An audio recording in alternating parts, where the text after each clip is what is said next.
This is StayLit Love here, and I'm here to bring you a lituation as above, so below for the astrology forecast this month, February 2019. So, February, we start off with a new moon on the 4th in the sign of Aquarius. Aquarius is a very innovative, future oriented sign that is really about progressiveness and pretty much being your authentic self. It's an air sign. It has to do with the mentality of things, the higher mind, and kind of a genius energy. So, activating the new moon energy for this month, we're looking at a lot of things moving forward, the future. And how better is that considering that, this is the beginning of the year. People are still setting in their New Year's resolutions. I like to call them more of intentions. Especially for the new moon, it's perfect to really set your intention. So this would be a really great time to have a ritual where you're setting your intentions about what is it that you are projecting in the future. We also have some planet aligning as well, which is Jupiter, which is a really benefactor planet. It's one of my favorite planets. It's the largest planet in the solar system. And Jupiter is a fire sign. Its rule is fire energy. It's ruled by Sagittarius. Well, it rules over Sagittarius. And so when you have an air and a fire sign, they're very complementary. So this is a sextile. The meeting of these two planets, considering that I believe this new moon is at 15 degrees Aquarius, and right now Jupiter is at 18 degrees. So we have a 3-degree orb. So this connection is really harmonious, and it's pretty much giving all of us the opportunity to have faith in the future. Like, we're feeling like this optimistic, faithful, having faith in your future. Past January, it's been a lot of Capricornian energy, and we still have a little bit of Capricorn energy here this month lingering. But with this new moon, it's just bringing like this lightness to the energy, to our emotions, to our instinctual awareness, which is how we feel. So with that said, we're looking to, it's really good to project your emotions where it's optimism, where you're feeling faithful, where you're feeling joyful, jovial about your future. So be sure to do your rituals this month. I would say a great technique is to do some visualization about your future that you're projecting. Meditation is always good. Writing down, like write a note to your future self. That would be really good. And make sure you include your emotions and how do you feel. And go big. Go all the way big, because we have Jupiter really giving you all the goodies for what you want to set forth and intend for the future. So what we have next is that February 4th, we also have Venus entering Capricorn. So Venus entering Capricorn is really an interesting energy. And so with this energy, we have, it's like a really classic defining of what we value. We're valuing more traditional things. We're valuing commitments. Venus rules our relationship. Venus also rules women. Venus also rules money as well. So right now, with Venus going to Capricorn, and this pretty much lasts for about a month, I would say for this throughout the whole month, you want to really value things that will last. Valuing things that will last will bring you everything that you find to be a committed effort. This is giving you lasting value when you think of Venus in Capricorn. I would say Venus also rules fashion, so really classic looks is really important. Like the classic look that will transcend any trends is really good in beauty, like hence the red lip. The red lip is always in fashion, is always something that's trendy from the 20s, the 30s, the 40s, 50s, and so forth. Another thing, I would say being a little conservative with your money will be really good. Consider going maybe thrifting, where you're getting old items, or antique shopping if you want to buy yourself something, because Venusian energy is all about, feeling good and buying great things, and possessing and having the best of the best. So when you're shopping and you're going out, say you're buying stuff for your home, it'd probably be a good idea you to go to like a antique shop. You'll probably find something really quite valuable. Again, saving money is really a good thing. You probably will be rewarded very well. Going to the banks and figuring out how you can save money. We in the United States, we're all getting our taxes, or we're preparing to do our taxes. So if you get your check, and you should before this transit ends, it probably would be a greater idea to conserve things.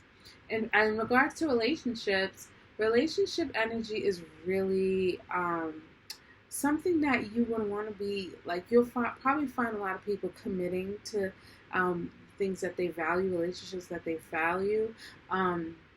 Taking it to the next level. Capricorn is very ambitious energy, and Venusian energy is all about love. So you probably want to take love to the next level. Anything that's dear to your heart that you value, you want to take to the next level. And in order to take it to the next level, you would have to pretty much conserve it, commit to it, and also go for it for the long run. So that's Venus and Capricorn. Next, on the 10th, we have Mercury entering Pisces. That's a beautiful energy. Mercury, we know, a lot of people know about Mercury. I would say a lot of people learn about astrology, or that's their gateway to astrology, through the Mercury retrograde. So Mercury retrograde, it rules our mindsets, the way we think, the way we communicate, technology around us, driving. It even rules our cousins as well, our community, our close-knit community and neighborhood as well. So Mercury now going into Pisces. Pisces is a very feminine energy.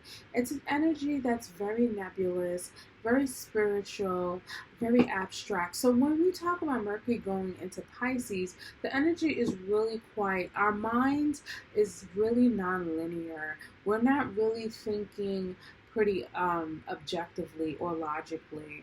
Our minds, we tend to have more creative thoughts. We tend to probably get downloads from, I don't know how I figured that out, but it's like something that could be maybe from a dream. Pisces also rules the dream world as well. So you might also find that, when you wake up in the morning, you just have this wild creative idea about doing things. So I would suggest throughout this transit, it'd be a good idea to kind of have like a pen and pad, a notebook right next to your bed on your nightstand. So when you wake up, you probably would have some pretty profound dreams that will give you some great ideas as well. Another thing, like artistry must be really big. If you're an artist, this is a great time to create.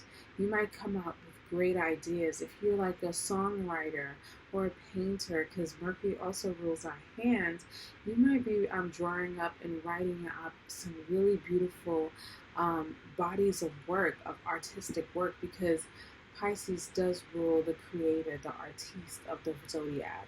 So our mind is going into that place. So we're coming up with very creative ways of communicating our ideas and so forth. And our mindset is more or less, less logical, but more dreamy, more romantic.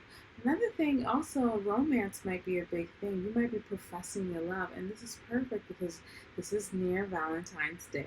So Mercury in Pisces might have a lot of people really speaking from their heart, because like I said, Pisces is a very feminine energy. It is the higher altitude of Venus energy, so it's unconditional love. So people might be professing their unconditional love to each other for the Valentine's holiday, or just throughout the whole month. And I find it so beautiful. It's a very creative energy. And also I would use this energy to meditate as well, because Pisces also rules our spiritual nature, and meditation also has to do with the mind. And so because the mind won't be so busy with so many things, it would be kind of on a flowy energy, meditating and pretty much releasing all that logical, all that, frantic energy, and stuff that it was when it was in Aquarius. When Mercury is in Aquarius, you probably had so many ideas, just like so many genius things, and probably felt restless. Now the mind gets to relax, and so you take this time to pretty much have a meditative session, really release all your thoughts, drop your energy down to your heart, and listen. And it might be, you'll be surprised at what you'll hear. So the next day, the next transit we have is when Mars enters Taurus on the 18th of February.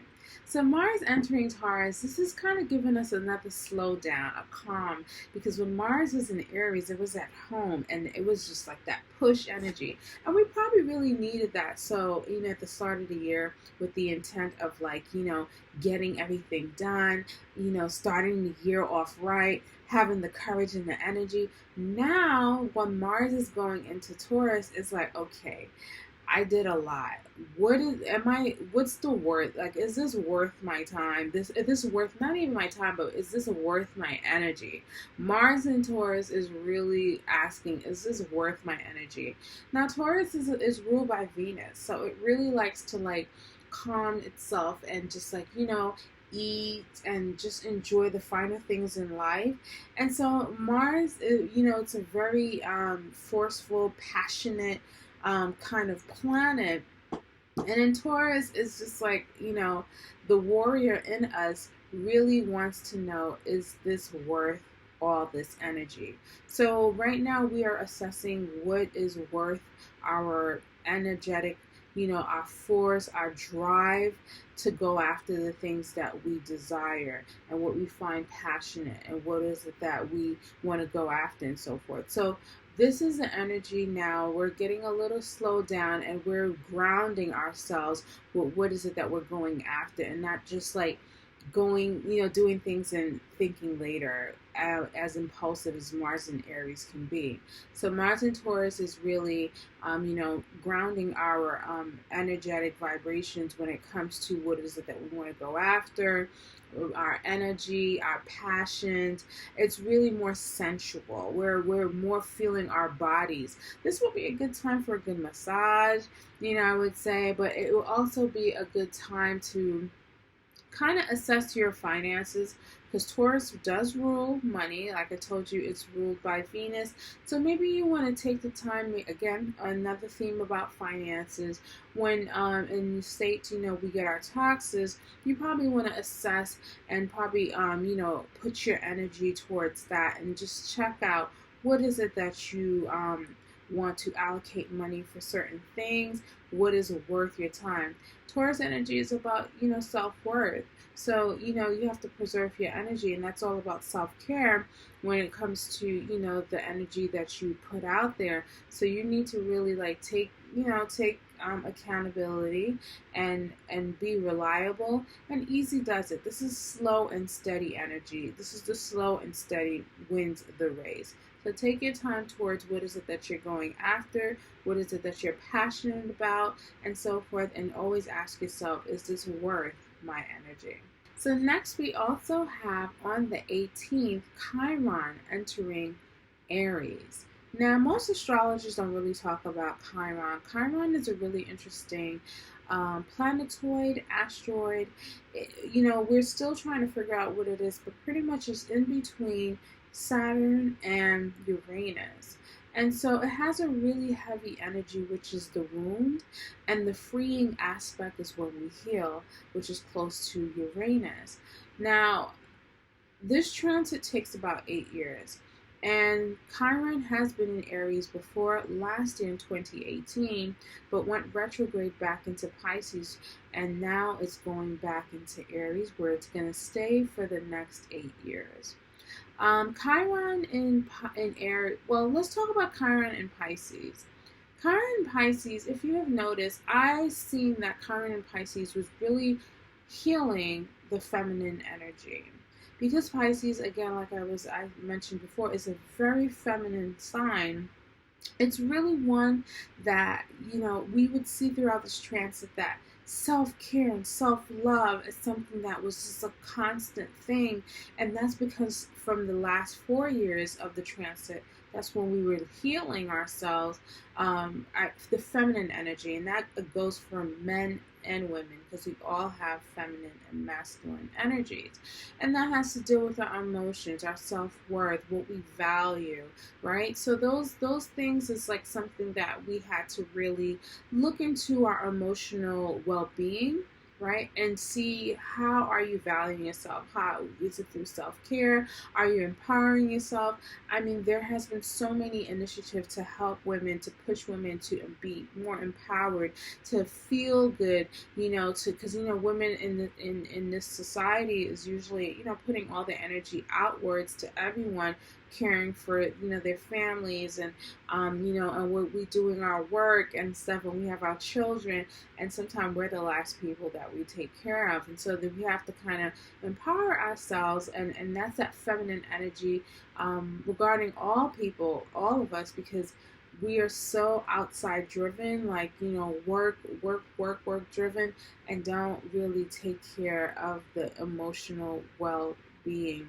So I would say from this whole transit, it really has healed the emotional wellness of the collective, of where we are. At least I would say we have really gained consciousness of the fact that, wait a minute, I have to take care of like the internal world as well.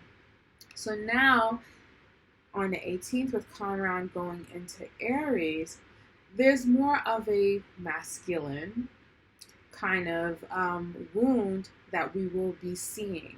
So with Chiron's transit, it's called the wounded healer. It's pretty much the mythology that comes with it is that there was a medicine man who shot himself, who had a bow and arrow. He was actually a centaur, kind of like the symbol for Sagittarius, half man, half horse, or half beast. And so he was more of a medicine man, an herbalist, and so forth. And his medicine, he shot himself in the foot. So it's like it's like he has the medicine to heal, but also it poisoned him, and he was unable to like really fix himself. And so that's the energy of Chiron. It's like a part of our chart. If you would do a natal chart reading of your own personal chart, you would see where Chiron is, and that's where you kind of have your personal wound, and it's with your intention is how you can heal yourself. And sometimes that would have to be something where it has to be a community effort, or definitely one that can help you liberate yourself in a way. So now back to Chiron being in Aries. Aries is a very masculine energy. It's very, go after, it's the first of the sign. It's very powerful. It's not powerful, but more or less takes initiative, takes drive.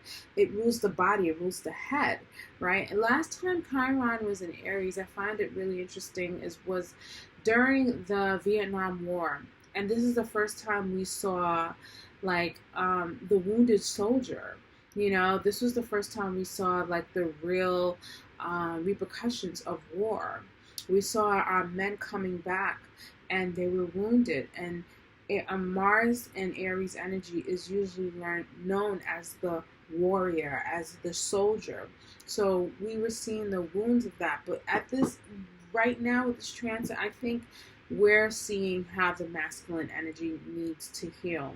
And I think with last year, with the Me Too movement, we've noticed how men of power have taken advantage of, their status with, all the allegations and the rape and everything that was going on throughout the whole Me Too movement. And we're all looking like, wait a minute, this isn't right, and this is something that's been going on right now. So I think that's the beginning of seeing the wounding of the masculine energy. We also have another buzzword that's going on, which is toxic masculinity. I attest that to Chiron and Aries, and that probably was happening when Chiron is in Aries last year.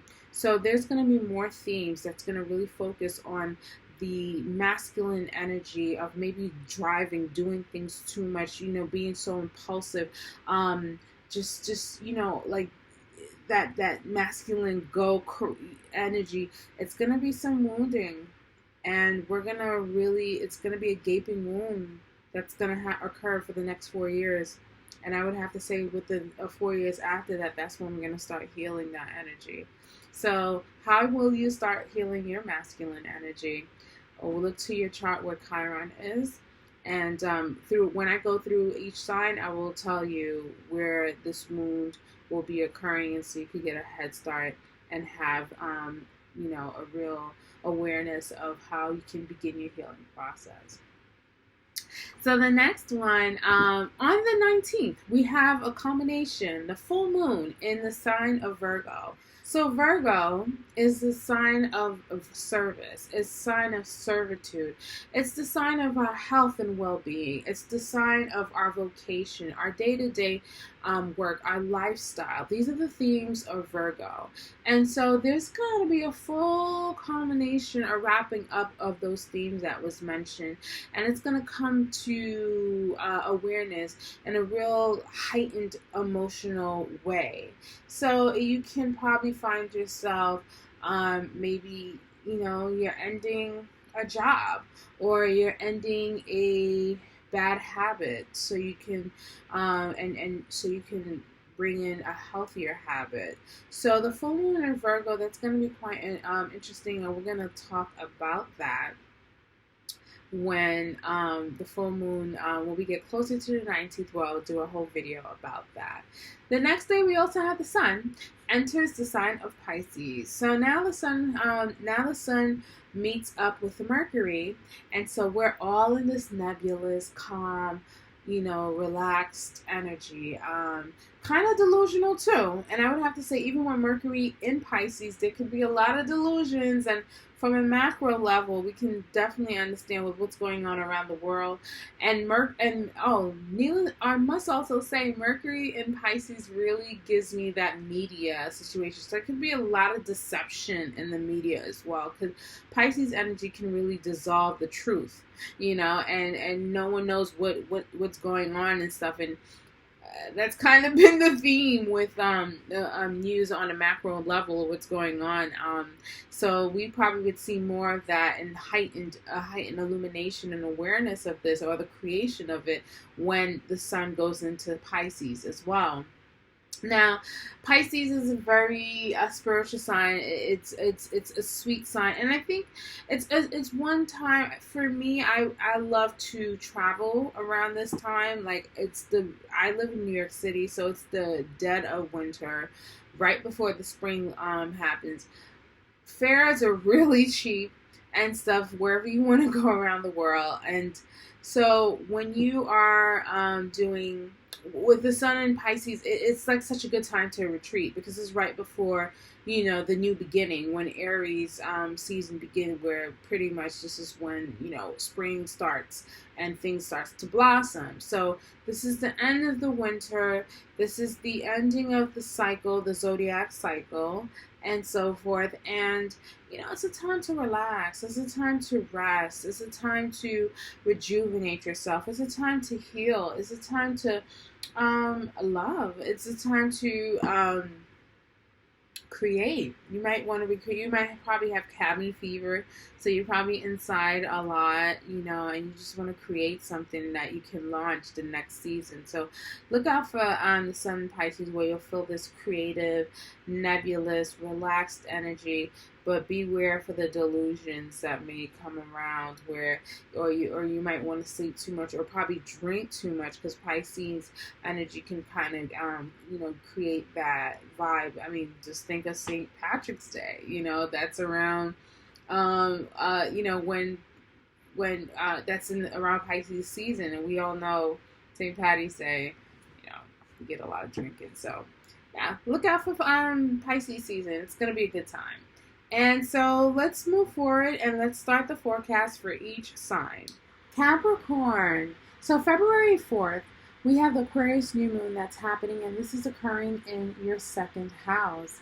Now I hear money. There's a lot of new beginnings when it comes to how you feel about the way you're making money, how you earn money in the future. It could be some way that's quite innovative because the second house rules your financial circumstances and how you make money, how do you earn money, your possessions, what do you value. So there's some new values that's coming in, and it's based on um, your emotions in the future. Like, what is your emotions right now when it comes to money, finances, and what is it and the things that you value and find worthy.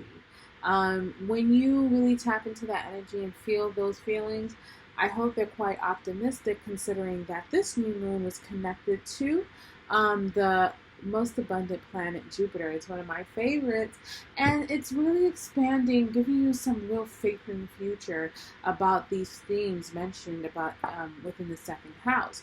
So you'll feel really optimistic about your earning potential. You'll feel the value. You'll be also feeling great value about your circle, your community, your friends. And this energy will definitely have you start feeling worthy of the change and the potential of what you can put in and create and also earn and possess and value when it comes to how you feel about your future earning potential. Um, so next, another kind of energy that same day, a little similar, is Venus entering your sign. Capricorn, Capricorn. Yes, that's how people are going to pretty much be talking. They'll be so tongue-tied because you're so beautiful right now. Venus is in your sign. Venus rules beauty. Venus rules those we value, the things that we value, who we find worthy in relationships. So you might probably have someone so tongue-tied like this, and it's going to be in your first house, so you're looking really great. You're looking really great right now. You probably feel more snazzy. This is probably a time for you to probably get yourself something really nice, especially with this Aquarius new moon activating your second house, which is ruled by Venus. You'll be feeling really good and probably have some extra change in your pocket. So why not splurge a bit into something that's classic, that looks great and makes you look great? Because everything looks good on you right now. You'll be looking gorgeous and handsome these days for the fellas. And so, splurge on yourself. Purchase a classic piece of something valuable, maybe like a nice piece of jewelry, and know that you're a walking law of attraction. Whatever you find valuable will come to you like as quick as possible, and not even quick, but mostly of lasting value, just how you like it. And also, relationships will do very well, especially for the women out there. You might be relationships, men and women, you'll definitely want to take things to the next level. Commitment is really a big thing, and it's great because this is the month of love. So love will be you'll be creating great structures around love, longevity about love, or taking love to the next level. If it's not you, then it's within your relationships or with your finances. So enjoy this energy, Capricorn. On the 10th, we have Mercury entering Pisces, and this is a really quite interesting energy. As we know, Mercury, a lot of us know about Mercury or know about astrology through the Mercury retrograde, but this is not a retrograde. We are moving forward, as most planets, all planets I would say, are moving forward. So this is a really good season. But back to Mercury entering Pisces on the 10th, this denotes a energy of which linear thinking is not really the thing. It's more non-linear thinking, more subjective, abstract ideas, more intuition, less logic. And so that's the energy when Mercury is in Pisces. Pisces is a very nebulous energy. It feels, it senses, it's spiritual, it's creative. So the mind is very creative, is very right brain right now. And this is activating your third house. So Capricorn, your speech, what you're going to be talking about, some people is going to be like, wait, what? Because you will be talking in a way that is so cosmic, so high, so vast, so general, and maybe sometimes even vague. Some people might even think it's delusional because, Pisces has no boundaries. It just, flows. But you have a grounded energy. Just make sure to ground yourself. Like, wait a minute, what am I saying right here? That's something you want to think about, because you are communicating a lot with people. A better way to channel this energy is that creative thinking is really good. The creative thinking process is really good for you. Um, Creating, like, if you are an artist, this is amazing. So you might want to write like some music, or paint a beautiful portrait, or anything creative, where you're using your mind and your brain and speaking, and it will be quite amazing. That great things can come about with this. Abstract thoughts are really a huge thing. You might even find yourself daydreaming, maybe about some money. Why not? And let's talk about daydreaming. I would say take it further. If you find yourself daydreaming, why not you just harness that energy and meditate? Meditate. So when you have Mercury in Pisces, your mind has a tendency to go other places. So why not have it go, or train your mind to go, to let go of thoughts, and to really tap into your heart chakra, and to really just listen and calm your whole mind, body, and soul, and be able to do something that will be great for your health. And maybe that way you have more clearer insight about some of the creative downloads you're receiving from the cosmos, as Pisces can really be that kind of energy. You might even also find yourself expressing your emotions more. And that's not really a Capricornian thing, so you'll really be feeling like you're probably really, expressing how you feel, and you'll be more creative and artistic than usual. Use this energy, because you can create a lot with this, especially through conversations, writing, and to your significant other, just letting people know that you love them and expressing unconditional love. It's a beautiful transit. Take advantage of this. On the 18th now, we have Mars entering Taurus, and this is activating your 5th house, Capricorn.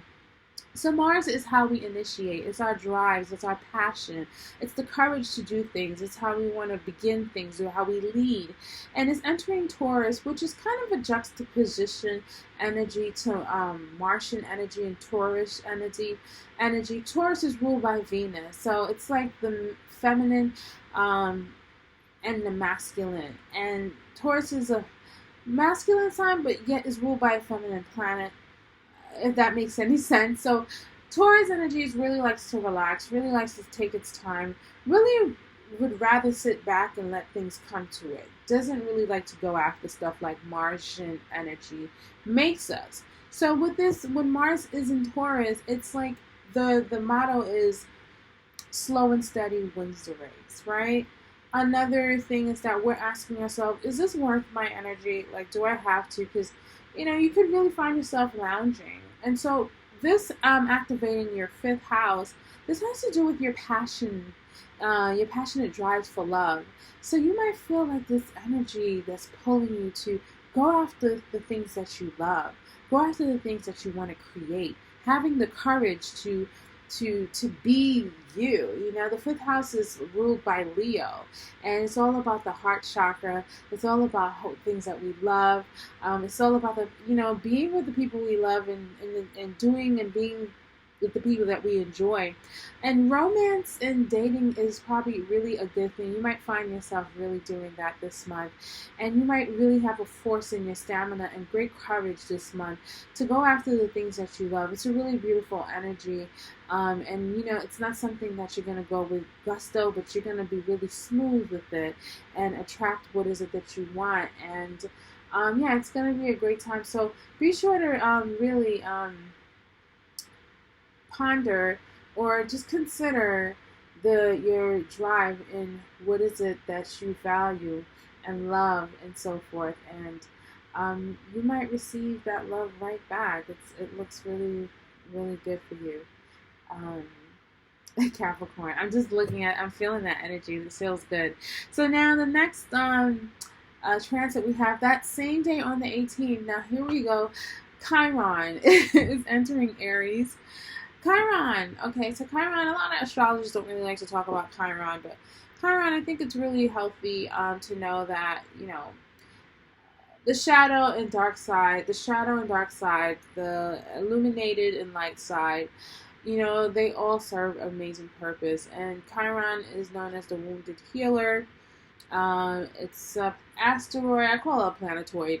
I'm making words up. It's an asteroid that kind of acts like a planet. No, it's a planet that acts like an asteroid.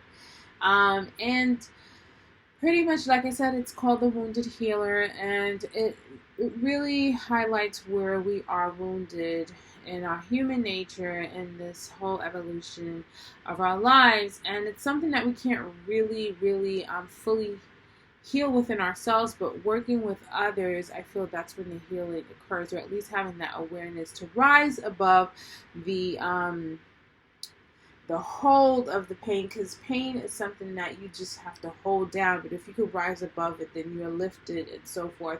And there's a real effort and work into that transformation. And how this is occurring, it seems to be, how this is occurring, it looks like it's going to be occurring in your 4th house of family. So Chiron and Aries is identifying with how you identify with things, and it looks like it's how these wounds that you will be experiencing. And then remember, I'm just letting you know, this is an 8-year transit. This is not something that's just going to happen this week or this month. It's going to happen for 8 years. You're going to be feeling the wounds and the healing aspects of this. And I just wanted to bring awareness to this, because even though this is an 8-year transit, knowing when we know better, we can do better. And knowing about this wound will help us, will quickly help us heal.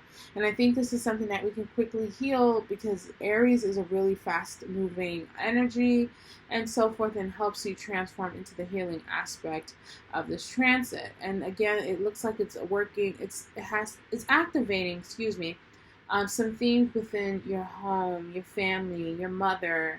You might find some memories of the past might come up. 4th house also rules memories of your upbringing, maybe, or your roots. So this transit is going to give you the opportunity to heal some of these themes that I mentioned, of how you identify with.